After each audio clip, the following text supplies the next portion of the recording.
I want to invite you to journey with me into your memories and imaginations for a little while. I have a few questions for us this morning that I think are best engaged from this space of memory and personal experience and imaginative capacity. So whatever you need to do to go to that space, be it closing your eyes, moving around, doodling on your order of service, you are most welcome to do those things. What does it feel like to know in your body that you belong somewhere? To have a certainty that a space was created with you in mind and is as safe for you as anywhere can be.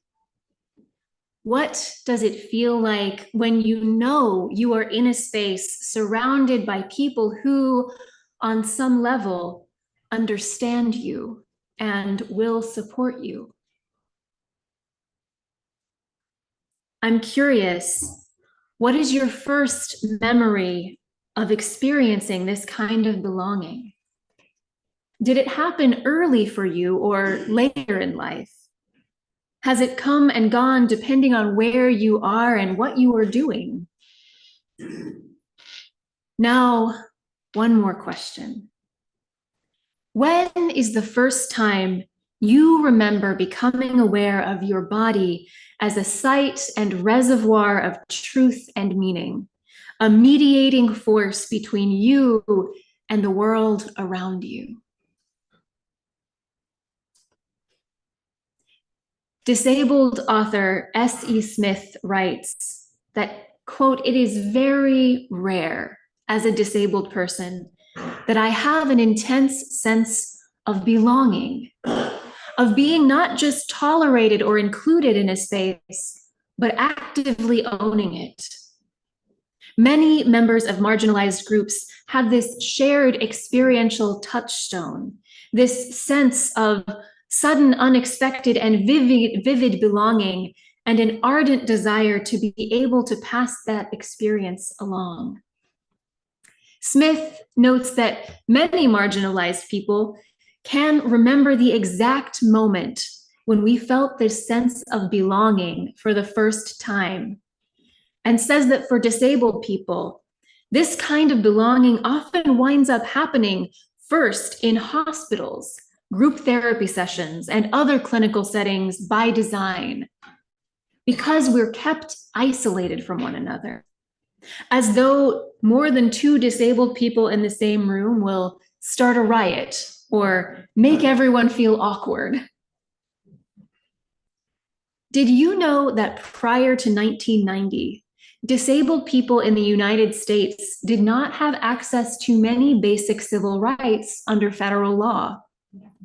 Before the passage of the Americans with Disabilities Act, the ADA, it was pretty much legal to practice employment discrimination against disabled people, legal to provide unequal opportunities through state and local government services like public education, transportation, social services, healthcare, voting, public meetings, and even the court systems.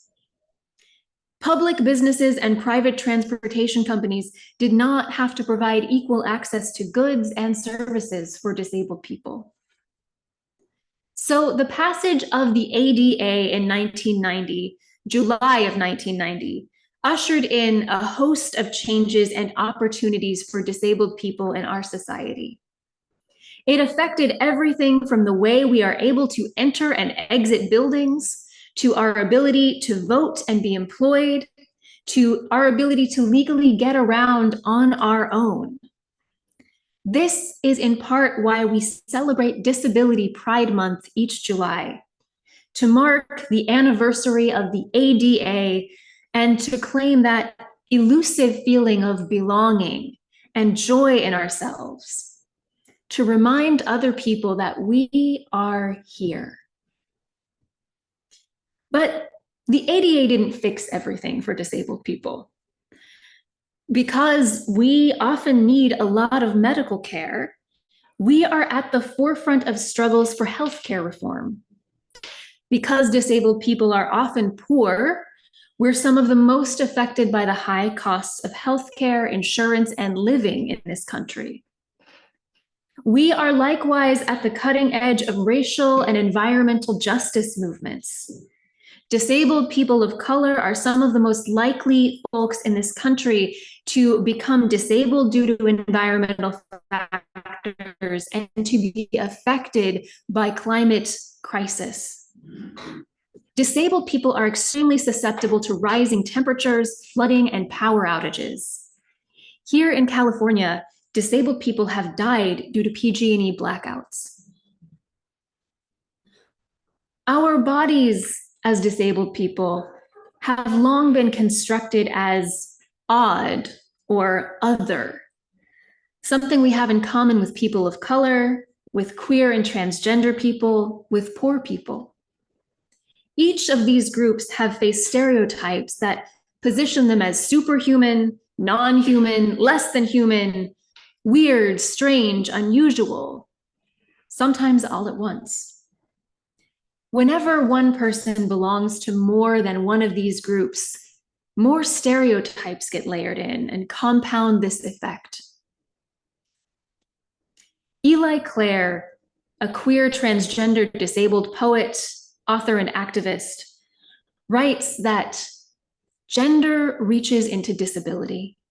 Disability wraps around class. Class strains against abuse. Abuse snarls into sexuality. Sexuality folds on top of race. Everything finally piling into one single human body. To write about any aspect of identity, any aspect of the body, means writing about this entire maze. I've been talking a lot about disability and disabled people, but I haven't stopped to ask you, what do you think of when you hear the word disability?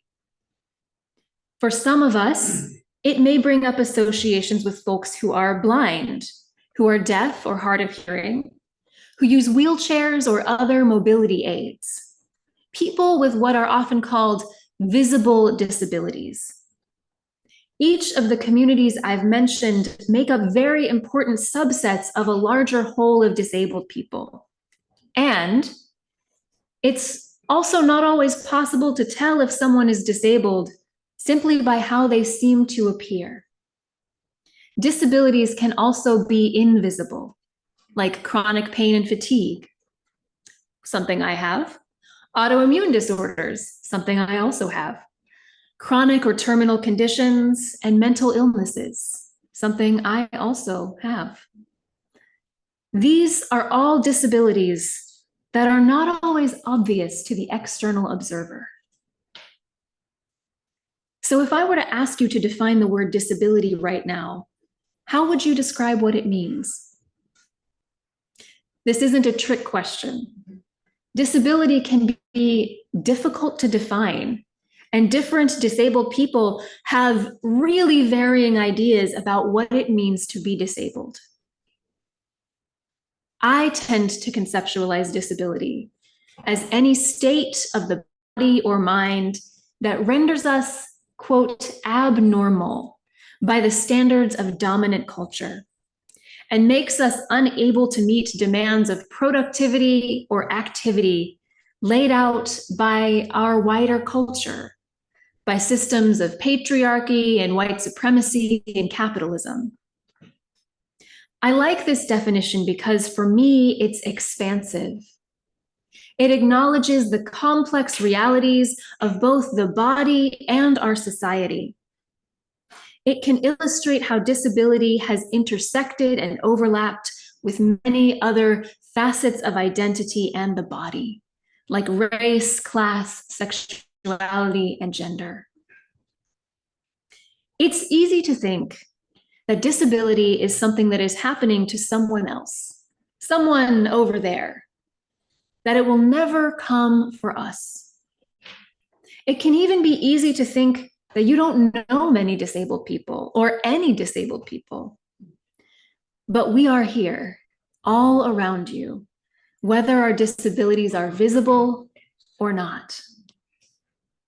And the truth is, most of us will have, if we don't have them already, one or more conditions that may become disabling as we live our lives. Our eyesight and hearing can diminish. It may get more difficult for us to move around.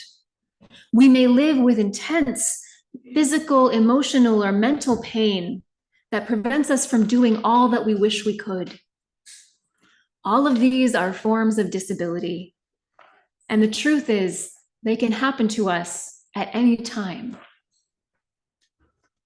Disability justice, a movement founded by disabled people of color, centers this truth of the maze of the body and reminds us that our liberation is interconnected.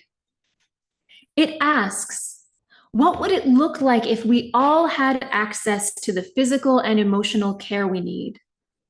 If care was understood not as a resource to be gained by laboring enough in all the right ways, but as a fundamental human right.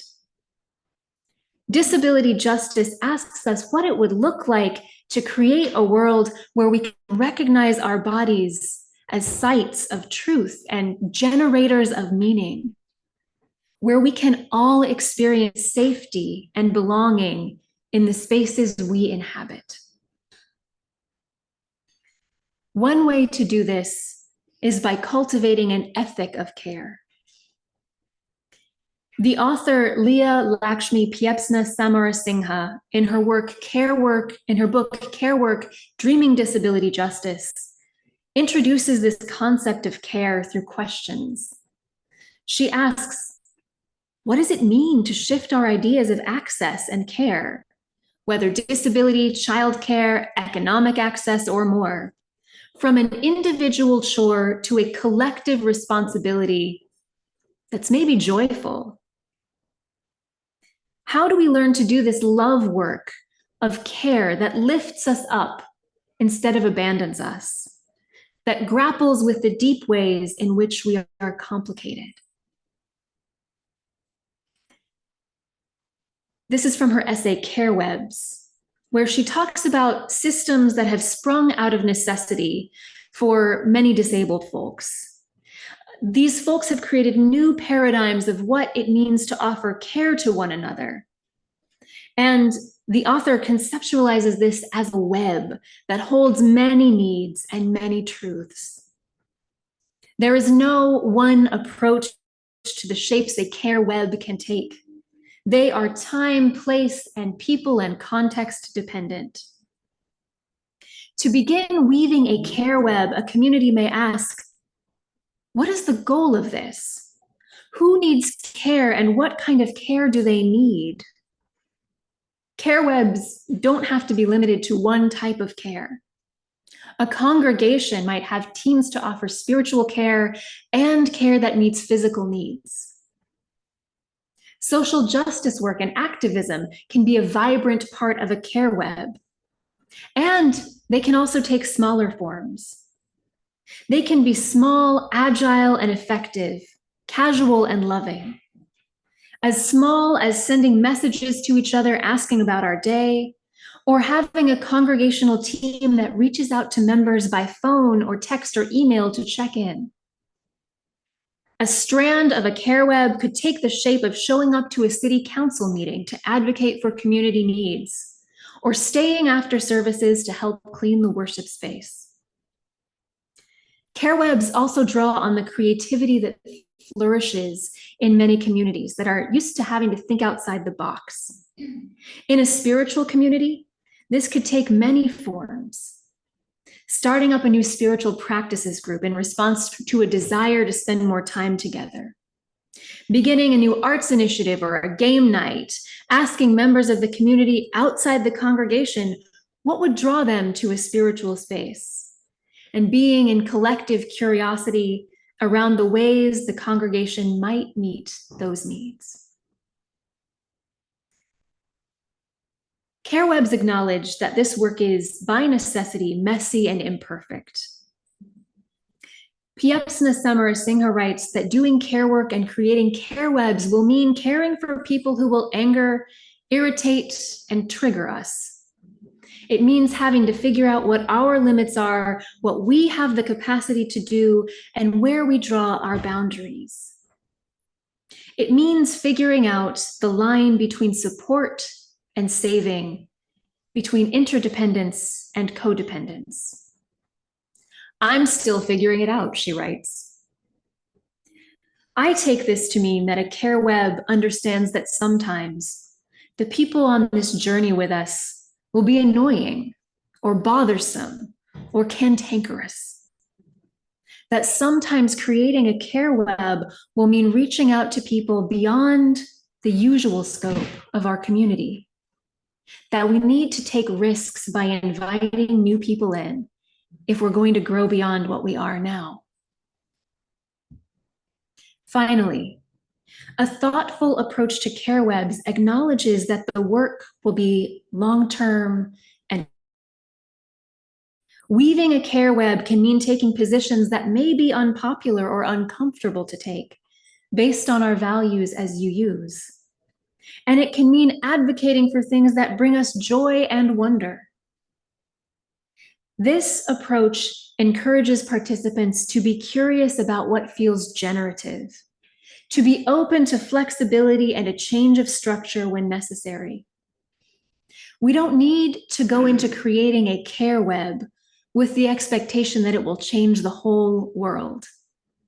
And we can recognize that the more of these webs of care we create, the more the world might change in response. So I want to ask you one more time, what does it mean to you to feel and create places of belonging? What does it mean to you to belong in your own body? What do you think the world will look like when we create spaces where everyone has access, where everyone can experience the truth of their body in safety? What must we do to create that world? Whatever it is, Amen, Selah, blessed be, and may it be so. May we create a world where everyone experiences the truth of their body in safety.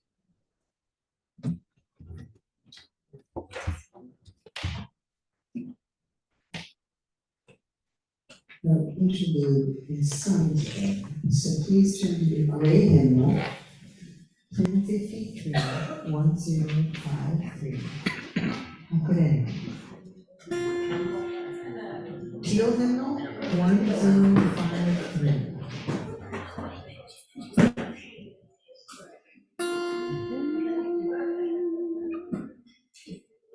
How could anyone ever tell you you were anything less than beautiful? How could anyone ever tell you you were less than whole? How could anyone fail to notice that your loving is a miracle? How deeply you're connected to my soul. Let's sing that again. How could anyone ever tell you you were anything less than beautiful?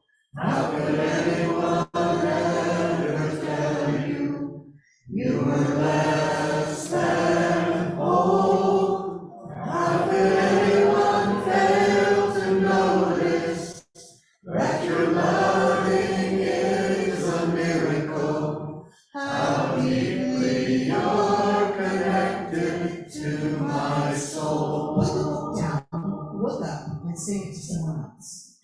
How could anyone ever tell you you were anything less than beautiful? How could anyone ever tell you you were less than whole?